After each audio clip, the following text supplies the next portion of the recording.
Another car and team that's having problems is with Gary Lee right now. Let's go to him. Indeed, Mario Andretti is not physically 100%.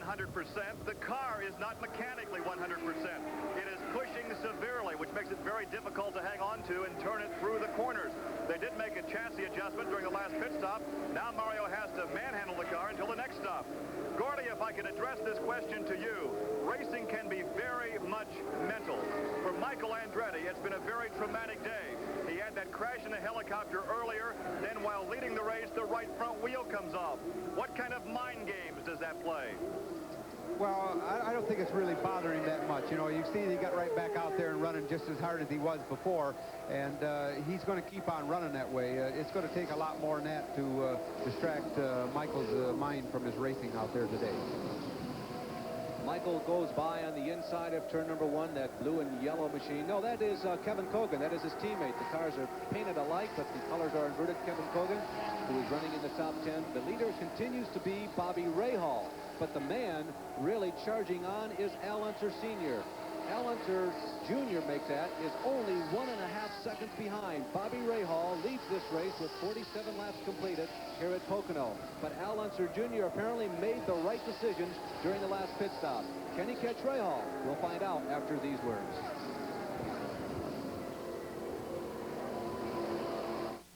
Now we are in the middle of about 10 consecutive weeks where there will be at least one and sometimes as many as 3 races, current races in a given week. The next CART IndyCar race from the Lexington, Ohio road course, the Mid-Ohio 200 from the Mid-Ohio road course near Mansfield, Ohio. Bobby Rahal, of course, calling that his home racetrack. It's owned by the guy who owns his race car, Jim Truman. Roberto Guerrero moves into the pit area. The pit stops first session came between laps 26 and 31, so we would anticipate normal stops between laps 55 and 60. Roberto coming in maybe just a little early, Gordy. Well, yes, he is. I didn't really notice him on the first one, but he might have stopped early.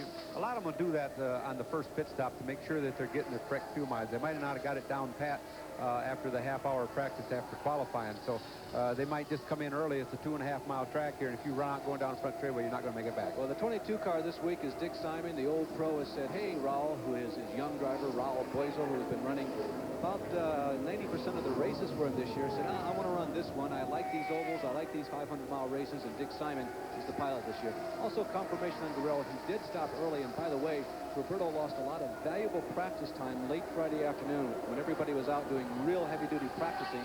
They were making an engine change, and so they may not have had an ample opportunity to do all the work they wanted to on Saturday.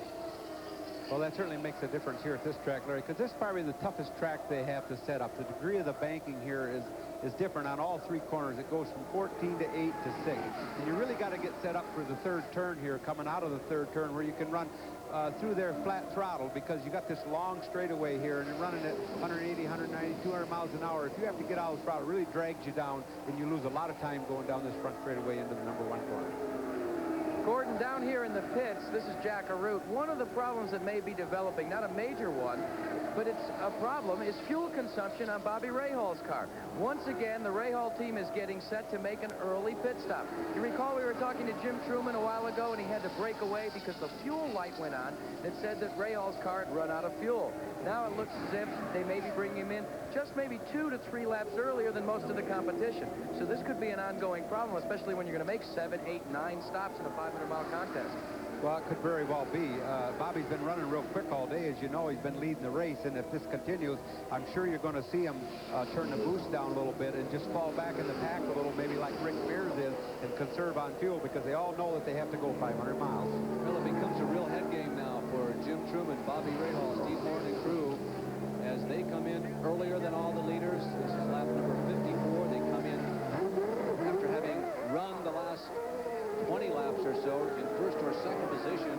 Rahal pitted on lap 26. This time he goes 27 laps, so they were able to get at least 2.5 more miles. They milked it out 1 more lap this time, Gordy. Well, yes, they're just playing it safe, and that's the way you've got to do. Because, like I say, if you run out going down the front straightaway here, you're not going to be able to coast back in the pit, because this is a 2.5-mile racetrack.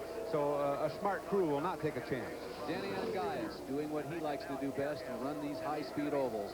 A lot of smoke coming from the right rear. Maybe the brake's heating up, Gordy. Well, that could be, or a little bit of grease on the brake disc there, more likely is what's doing it. There's Kevin Cogan. Cogan, remember, has been running 8th, 9th, 10th. Al Unser Sr., lap number 55. He's already completed his stop, the first of 3 Penske cars that we have seen under this green flag pit stop session. Al Unser Sr. pulling away. The pit area here at Pocono is very wide and expansive. It gives you a lot of opportunity for safety when you're entering and leaving. Oh, definitely. That makes it very good, Larry, because especially on the road courses, there's so many of the pit lanes that are so narrow. You really got to watch what you're doing, because if you don't, you can get tangled up with the car and get into your man out on the pit board, or less in the rest of them that are servicing cars. So this does really make it well. Emerson Fittipaldi had just been lapped about 3 laps ago. He is 1 lap and about 3 seconds behind the leader, Fittipaldi, in 7th position. Again, another routine pit stop. No panic. Some communication there between Fittipaldi and Gary Ravazzini, the crew chief, as they assess the situation. The yellow car right behind Emo is Rick Mears. Mears, who, again, brand new track record today. He hasn't shown that 203-mile-an-hour speed, though, once the green flag dropped. Well, I think Rick is driving, a smart race. He's probably just holding back there. He's staying on the same lap with no problem and not that far behind. And you've got 500 miles to go here, Larry. So there's really not that much, to really be getting up there and being charging at this point. He's saving it for the end of the race, I'm sure. Once again, remember, 500 miles on a 2.5-mile racetrack, 200 laps. We've only gone 57, so there's a long ways to go. The rain that was reported earlier has stopped, so at least for the time being, the rain is not a threat. But it has to be something that, into the mind of every crew chief, that thought's going to creep again as we get to lap 100, because there's always that chance, Gordy. Yeah, there certainly is, and like I say, they're not thinking about it so much right now, like you said, but they're going to really be thinking about it when they get the halfway point, especially if it looks like if it's going to cloud up and rain, in which there was a 70% chance of rain. Here's little Al coming in real quick. Al Unser Jr. jerks out of the lead down in the pit area. Gary Lee is right there. Unser Jr. is here. He slides to a stop, and right now there are some communications between Al Unser Jr. and relief driver Tom Gloy. Tom has a chalkboard that reads, "We can hear you." So now Tom and the crew will have communication with Al Jr. They're changing 3 tires, topping off the fuel, cleaning off the visor, and Al Jr. is underway. As Al Unser Jr. exits the pit area, we can tell you that most of the top cars stretched it a little more on the first stop than on the second stop, rather than on the first stop, Gordy. They went like 2 to 4 laps more. They're experimenting, aren't they? Yeah, that's because they know, Larry, after the first stop, they calculate and see how much fuel mileage they're getting, how well, and that they know that they can run another lap or 2 or 3 or 4 more laps on the next pit stop. Johnny Rutherford right now, before he stops, is running in 2nd position. Rutherford is about 16 seconds behind Al Unser Jr. Despite that pit stop, data speed still says that the young man who's driving hurt is still leading this race. Johnny Rutherford now is the current leader. As data speed picks up, Rutherford stays out. Al Unser Jr. on the racetrack now trying to pick up some ground that is lost when you pit underneath the green flag. But Rutherford in the Vermont American car is doing something that in the 1960s and 70s we became very accustomed to seeing, but we haven't seen very much of anymore, and that is lead an IndyCar race. Texan John R., the man with the Lone Star on the helmet. He picked up a trademark helmet just like you did, Gordy. By the way, where did that powder blue helmet come from? The North American sponsorship? Well, yeah, that's where it originally started out as, and I just kind of stuck with it throughout the years. People get to know your helmet just like they do JR's helmet, Here's JR coming in. Routine. Rutherford looks over the pit wall looking for Johnny Capos. Apparently their radio working. Rutherford nodding his head as he confers with Johnny Capo. They're checking the fuel mileage, probably checking the bars, the brake bias, all those controls that the driver can activate from inside the cockpit. A great day for Johnny Rutherford. This is the kind of racetrack that he really likes to excel on. He's had some horrendous crashes on high-speed ovals, but there's been a lot of stability in that team in terms of on the racetrack in 1985, but they haven't had very much success in terms of running in the top 3. Well, like I said, Larry, he's with a new team, and probably one of John's worst crashes has been right here at Pocono in Turn 1. He went into Turn 1 a couple, 3 years ago and had a tire go down on him, and he hit the wall, and the car just literally came apart. Well, Danny Sullivan is out on the racetrack, and we're checking to see if Sullivan has made his second pit stop yet. No, he hasn't.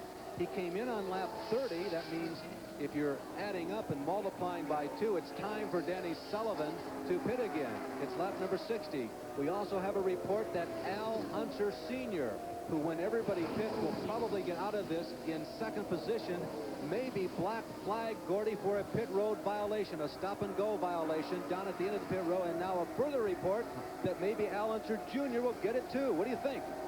Well, I don't know. I didn't see any of it going on, but evidently maybe they ran over an air hose or something. I don't know. Boy, this will have a tendency to really equalize the competition here. Ray Hall is 11 seconds behind both of the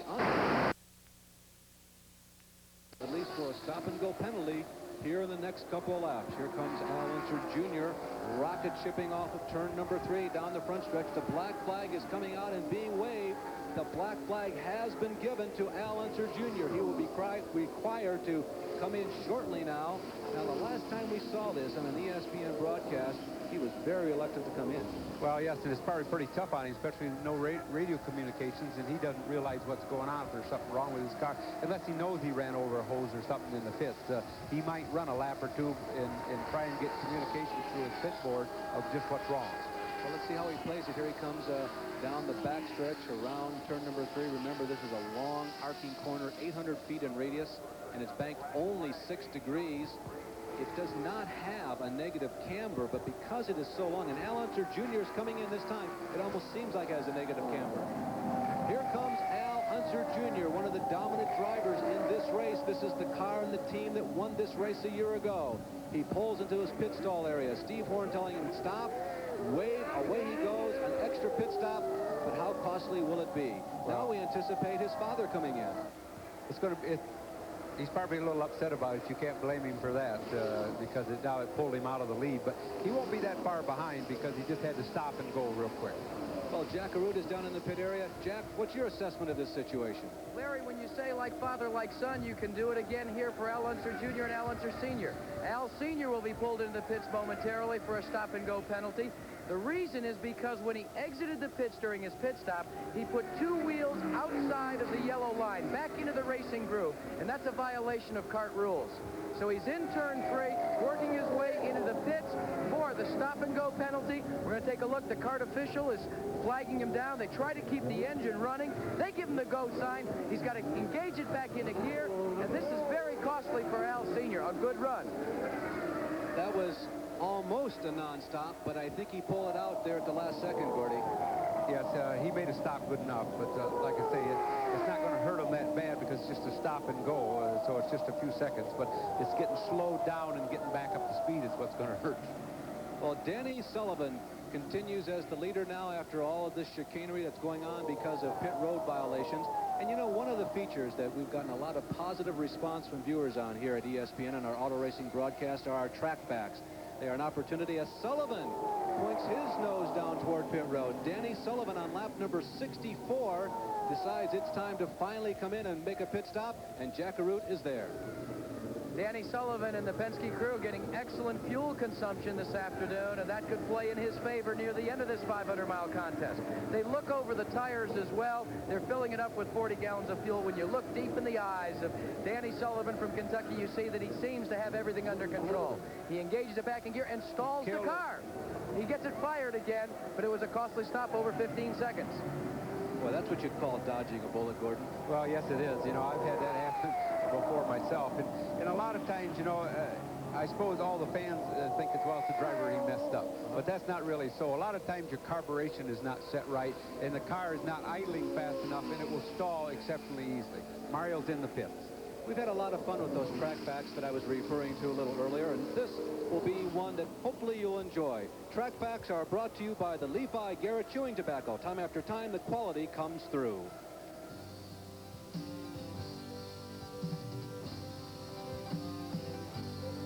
Most components on an Indianapolis car come from across the water in Great Britain. But there's a little bit of irony to the fact that the component that deals with water, in most cases, is made right here in the States, in Indianapolis, Indiana. Jerry Weeks and his radiator company make most of the radiators for these competitors. Now, the reason that they go with Weeks' radiator rather than the ones that come standard on these cars is the fact that they have a tendency to cool better. The cores are much bigger, and that's very important when you're running 500 miles to keep cool, especially with your engine. This cool track fact has been brought to you by the Levi Garrett Chewing Tobacco Company. Time after time, the quality comes through. The lead in this race is being held right now by Bobby Rahal. Can he hold on? Al Unser Jr. is in second, and Johnny Rutherford is in third.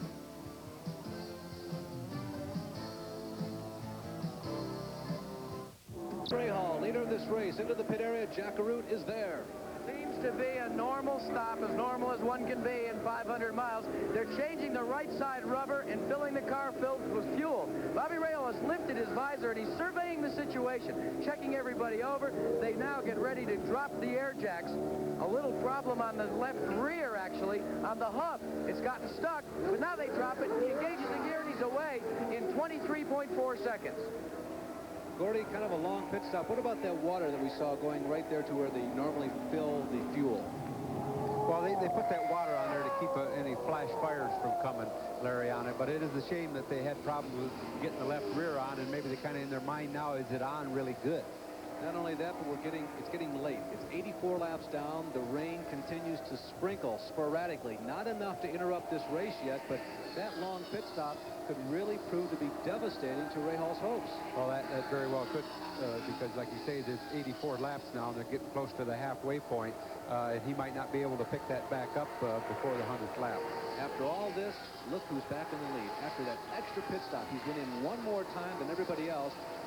Undoubtedly, that cost him 20-25 seconds by the time you slow down, stop, re-accelerate coming out of the pits.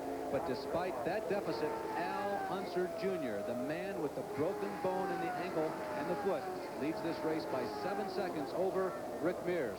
Now, there's an interesting story.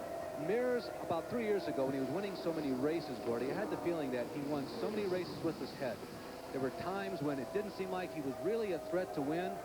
He would stay out there, stay consistent, stay in the top 5. Here comes his teammate, Al Unser Sr., and boy, Al really swooping it in. And Rick Mears would somehow float off at the end of a race. Well, you know, Larry, some years it goes that way. It seems like you can do nothing wrong.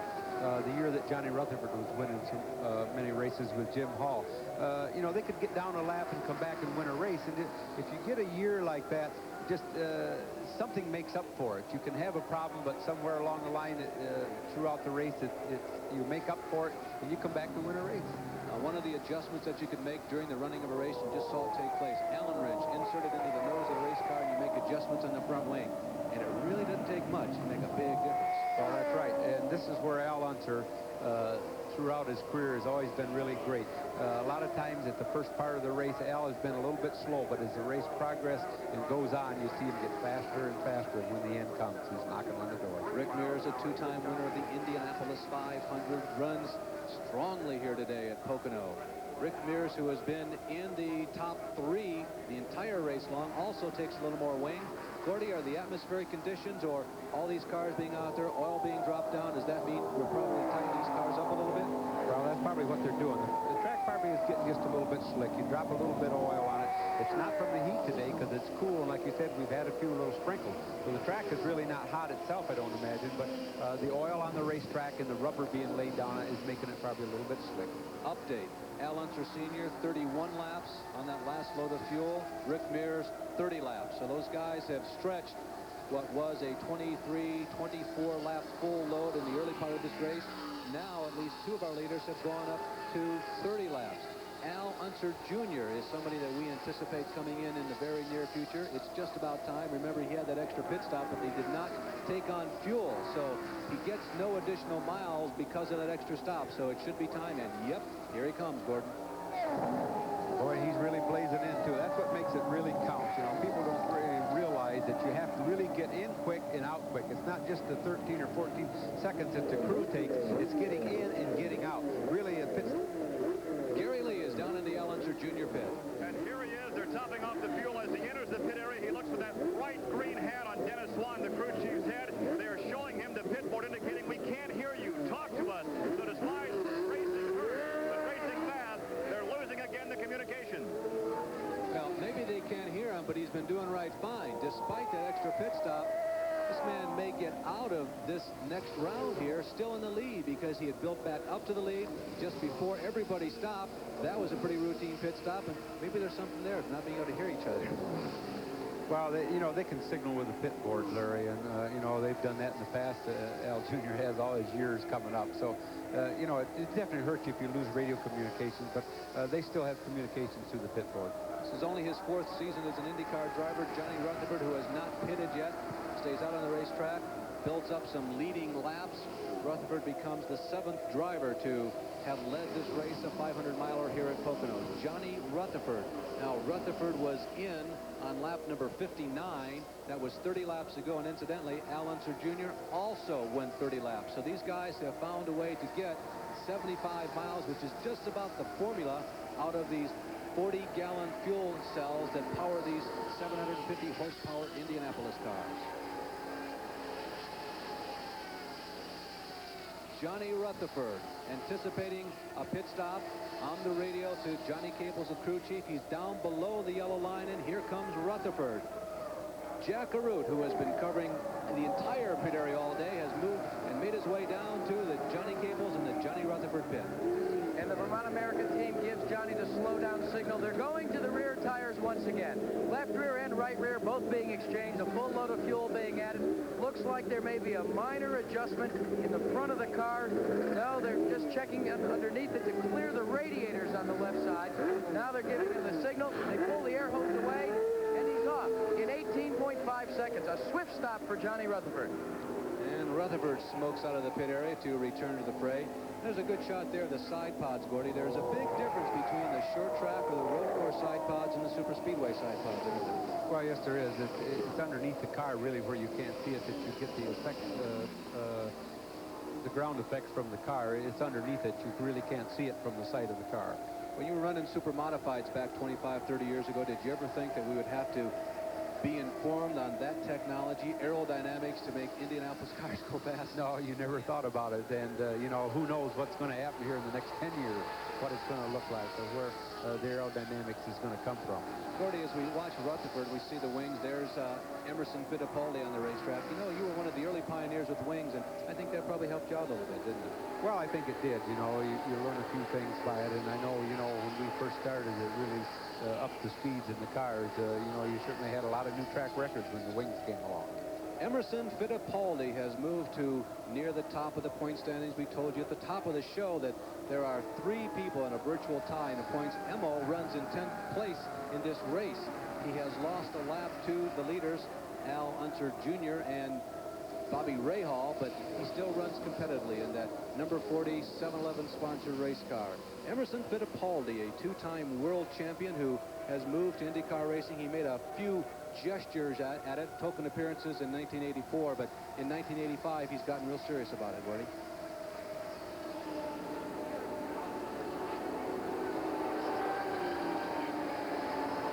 Larry, down here in the pits, we're with the Patrick team, and there has been a problem, a slight one on Emerson Fittipaldi's car. For the 3rd race in a row, he's lost the clutch. You remember he won the Michigan 500 clutchless. Well, if he wants to win the Pocono 500, he's going to have to do the same. Well, the clutch, of course, on a road course can be very critical, but on an oval, the only place it should hurt you is getting into and getting out of the pits. But the drivers tell me, or is this a trade secret, that you can shift these cars without using the clutch? Well, you can, but to get it into gear, that's where the problem comes, Larry, is to get it. If you don't have any clutch to get it in gear, you probably have to jack the car up, and he revs it up and then drop it and have it on the throttle to get out. But you definitely got to have the clutch to get it in. But once he gets it in and gets it going, then he doesn't have to have the clutch, right? Well, another one of the services that we have developed the habit of informing you, the racing fan here during our race, is a report of what is the latest in the world of news in the world of automobile racing. And here's the STP Inside Track Report. This is the STP Inside Track Report, brought to you by STP. On the world roads, on the world racetracks, depend on STP, your car care company. Well, as usual, just past the midpoint of this season, a lot of conversation about races that have been added, races that have been deleted, and some of the stands that CART, the IndyCar race sanctioning body, has taken. It's certainly appropriate to talk to the CART chairman, John Frasco. Here's Gary Lee. Well, where's this story coming from that the Meadowlands may be off the schedule for next year? Well, the contract that I originally signed with the Meadowlands was for 2 years, that being 1984 and 1985, with a 3-year option that they will exercise. I have been assured, and I've been in very deep discussions, in fact, as late as yesterday in New York with Meadowlands officials, and I think that you're going to see a favorable result in that in a couple weeks. John, you alluded to a second venue into the Canadian area at Toronto. Exactly where will the race be contested? Well, that's really going to be an exciting situation. We're racing through Exhibition Place in Toronto, right on the lakeshore, of course, and part of the race circuit, as a matter of fact, goes on Lakeshore Boulevard. And I'm very excited about that. I think that's one of the better things that the CART organization has done. And now we're trying to locate it in a proper date, and we're looking sometime in July. So hopefully in a week or two, we'll be able to be very definite on the date. Mario returns this week amidst a lot of speculation about the team sponsor Beatrice. Earlier this month, James Dutt, then the chairman of the board of Beatrice, resigned. Some said that he was forced out. Well, anyway, a lot of journalists are suggesting that this might jeopardize the company's future involvement in the sport of racing, that involvement being Dutt's personal project. Well, these facts are known. On Thursday, the Formula One car with Alan Jones behind the wheel got onto the racetrack for the first time. He was very pleased. On Tuesday of this coming week, there will be a formal press conference in Europe where the foreign press will see for the first time formally the Formula One car. A similar occasion on Wednesday down in Miami, where Beatrice will outline plans for sponsorship of an IndyCar race there later in October of this year. Now, last year, 2 contracts were signed, a 5-year arrangement for the Formula One plans and 3 years for the IndyCars. Some journalists are saying that all contracts signed within the last 200 days are subject to review. All those racing agreements are outside of that window. Other drivers in the news, Rupert Keegan, a Britisher, has signed a contract with the Machinist Union car. He'll run 3 road courses later this year. And Pancho Carter continues to be a candidate for a stock car in the Southern 500. He'll practice on Monday, maybe on Tuesday, and if he does, he'll join A.J. Foyt, who will be doing something he has not had an opportunity to do very much this year, practice. Remember that A.J. is a rookie down at Darlington. And at the Knoxville Sprint Nationals out in Iowa, the top point collectors in the preliminaries, no surprise, Doug Wolfgang and Sammy Swindell. This has been the STP Inside Track Report. Racing engines run hot. Back at Pocono, where Al Unser Jr. is the leader, and now it's time for the Coney mid-race recap. Rick Mears started on the pole, the brand new track record, currently runs in 3rd position. Starting in the middle of the front row at the beginning of this race, Danny Sullivan. He has slipped, however, to 7th. And on the outside in 3rd starting spot, Bobby Rahal. Rahal has run strong all day long and currently resides in 2nd. The race summary after 100 laps here at Pocono, no caution flag so far. 1 hour and 20 minutes the time, an average speed of 185 miles per hour. There have been 7 leaders, 16 lead changes. As we mentioned, no caution flags. It's been all clean and green up to this point. Out of race, Dale Coyne, Jose Lee Garza, Sammy Swindell, Danny Ongaias, A.J. Foyt, and Phil Kruger. Perhaps the most exciting and frightening moment of the race came when Michael Andretti darted down low to pit. As he entered pit road, the right front wheel came off and scurried down along the concrete wall on the inside of the front stretch. Michael was involved also in a helicopter crash in getting to the racetrack today, along with Kevin Cogan, but there have been no serious injuries in that helicopter crash or here in the race. The top 10, Al Unser Jr., Bobby Rahal, Rick Mears, Johnny Rutherford, and Al Unser Sr. 6th through 10th, Michael Andretti, Danny Sullivan, Pancho Carter, Emerson Fittipaldi, and Kevin Cogan. The Coney Mid-Race Recap brought to you by Coney, makers of shock absorbers. Coney, proven superior. Now we're into the period of the race that if this race is stopped, it could be declared official. 113 laps complete. And Bobby Rahal, who has run in the top 3 all day long, looking for his best finish, maybe his first win of 1985, is in, and as we talk, out of the pits just that quickly, Gordon. Yes, he had a very good pit stop. And one thing that I'm sure all the chief mechanics are very strongly thinking about right now, no yellows. There has been no yellows. Normally you figure on a few laps of yellow throughout a race for your fuel mileage. If this continues with no yellow, you could see a lot of cars running out of fuel at the end of the race. More fireworks from Rahal as he exits the pit road with a full load of fuel. Makes the car, of course, heavier and makes it more susceptible to bottoming out. Yeah, a lot of guys might run out of fuel, Gordon, but in a way, without any yellows, ourselves as we look at Rick Mears, one of the Penske cars in the race, it kind of equalizes everything out. Shouldn't it make it easier to figure exactly how far you can go? Well, it'll make it easier, but, you know, maybe in the first part of the race, they've used too much in the very first part of the race, figuring on yellows. But now, without a yellow, that's what might be what Sullivan is running so slow. They might have really turned the boost down in Sullivan's car because he was running so quick at first, and now he's falling back to 7th or 8th spot. So Roger Penske might be thinking very strong about, hey, if there's no yellows, we might not have enough fuel if we don't slow down now. Well, Rick Mears exits pit road as Al Unser Jr. goes by. Yes, if he can get around Rick Mears, against whom he was racing, and there he goes, is now a lap behind. Al Unser Jr. is picking him up, laying him down, and decimating this field. Cordy, you and I were talking during one of the commercial breaks. What if he hadn't been forced into that extra pit stop because of the infraction? Well, he could be pretty close to a lap ahead of everybody right now. He's just running exceptionally good today. They've got the car set and fine-tuned just right, so he's running very comfortably. He's won 2 races this year, and they were races when leaders dropped out, and he himself admitted that, oh, we're just out there trying to do our best, and now victories are beginning to fall into our lap. But not so today. He is by far and away the fastest car on the racetrack. Yes, he's dominated this race so far today. He's running very quick, and the car looks very good out there. Al now moving up on Steve Chassis, one of the stalwarts of the stock blockers. This is the Dick Hammond Genesee beer wagon. There comes Al Unser Sr. in the Hertz number 11. He comes to a stop. Penske crew bolts over the wall to give him service. He's in 3rd place. One of the routine pit stops. This is pit stop number 4 out of 7 that will be predicted for this 500-mile race if we continue to go all under green. How many times has Al Unser Sr. sat in the cockpit with the car up on jacks and waiting for this kind of work to be done? Well, it's been a great lot of you can believe that. He just sits there and waits patiently. He's done it many, many times. Guerrero's in the grass. Roberto Guerrero with smoke emanating from the engine compartment. No contact with the wall, apparently no spin, but Roberto coming to a stop as our leader, Al Unser Jr., comes into the pits. Al Unser Jr. pitting on lap 117. Last time in was on lap number 88, so this time he goes 29 laps. Looks to be routine. Again, as we've showed you a number of times today, Chief Mechanic Steve Horn in that green hat doing some wing adjustments on the nose, telling him, let's get going. Hey, we're leading this race. It's time to go back out into the battle. Al Unser Jr. Roberto Guerrero now out of his race car, conversing with the safety crew down there in turn number 1, I believe it happened. Just at the base of that high bank corner, Al Unser Jr. motors on by. Guerrero well out of the way of any kind of problems, and I think some precautionary quick dry going on to the engine to protect that car, because without a doubt, they're very expensive, aren't they, Gordy? Yes, they are. It looks like it could be a little fire underneath the hood, and when that gets burning under there, it's pretty difficult to get that hood off and get it out. And a lot of times you really can't get to it until you do get the hood off. Well, there's carbon fiber in there and a lot of fiberglass, and it can erupt, and the entire bodywork actually can go up if you're not careful.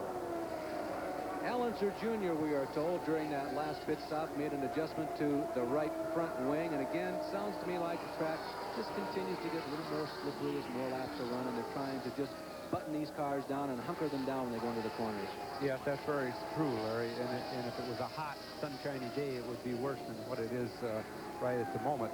I think all the cars are probably working pretty well on account of that. You know, we've had no spins today, no yellows, and I think it has a lot to do with the weather. The track is being cool and get a very good fight. Everybody's getting a good stick. Johnny Rutherford, boy, he's had a good one all day. Right now, Rutherford is the leader, but he has yet to come in for his pit stop.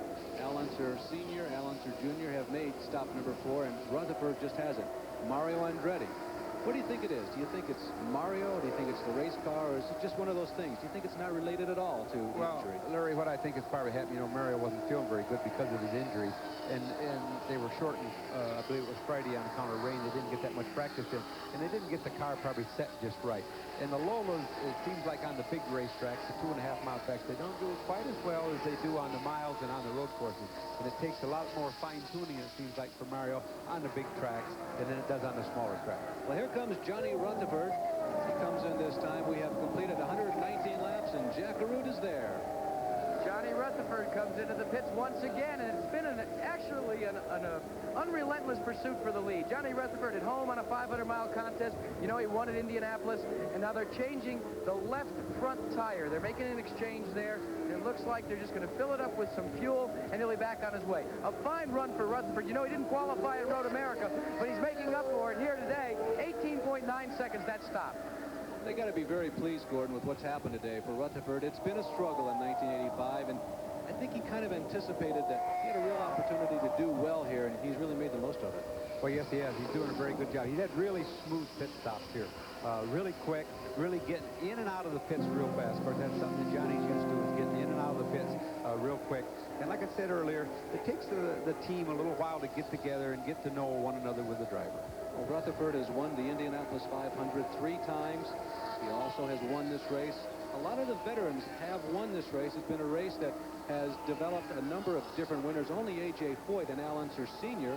have been able to rack up multiple wins, but non-winners of this race have included Mario Andretti, Bobby Rahal, although he's only been around about 4 years, and Emerson Fittipaldi just in the sophomore season. And one other guy, some fellow by the name of Gordon Johncock. Yes, I never seem to have that much luck here. You know, we've run real well here at times, and one year we were leading it and blew a tire right here in front of the flagger and have ran out of fuel a 3 times here also leading. Al Unser Jr., who crashed here in 1984, he's had 2 DNFs in a row after winning 2 races on the road course, races that he didn't really expect. He was in line for victory until about 20 laps to go, but things just seemed to fall into his lap. There's a big question about whether or not he would race this week. There was a lot of discussion about it. He had a number of family conferences and conferences with Dr. Terry Tremmel in Indianapolis, and it looks like they must have made the right decision. Here's the interval. Al Unser Jr. going by. There goes Michael Andretti, who is also a lap down. Bobby Rahal just 4 seconds behind. There is Rutherford just 8 seconds. So you can see they're still really in it. Emerson Fittipaldi more than 1 lap down, and Rick Mears 14 seconds behind. Here comes Pancho Carter. Good day for Pancho. Runs in the top 10. There goes Al Unser Sr. Steve Chassis has been trying to carry that Chevy stock block. Mario Andretti blasts down, and here comes Tom Steva, who stays out there despite having some problems in the early stages of this race.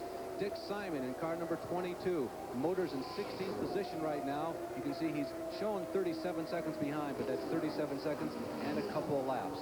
Danny Sullivan sat on the front row, but now is 1 lap plus 45 seconds down and is in jeopardy of going another lap down to that man, the leader, Al Unser Jr. 123 laps have been completed. No caution flags yet. The average speed is 186.40 miles per hour. If that keeps up easily, this will be a brand new race record speed for the Pocono 500.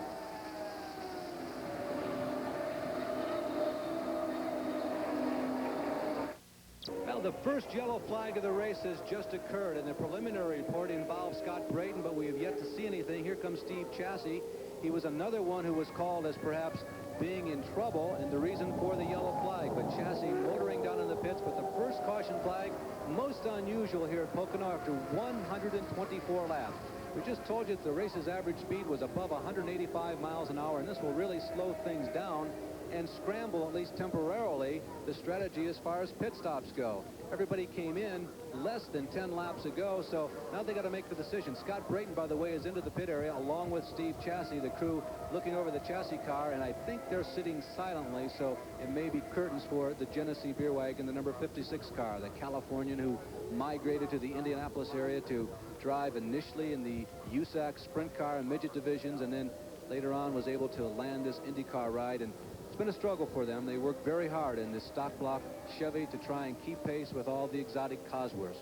But the yellow flag continues to flutter for the first time today here at Pocono. You know, the IndyCar circuit travels this country far and wide. We get up to the Pacific Northwest. They run down in the Southwest, here in the Northeast. And everywhere we go, we've got a special kind of fan. And here at Pocono is certainly no exception. Just outside the Pocono Raceway gate stands a sentry position that's raised more than one race fan's eyebrow.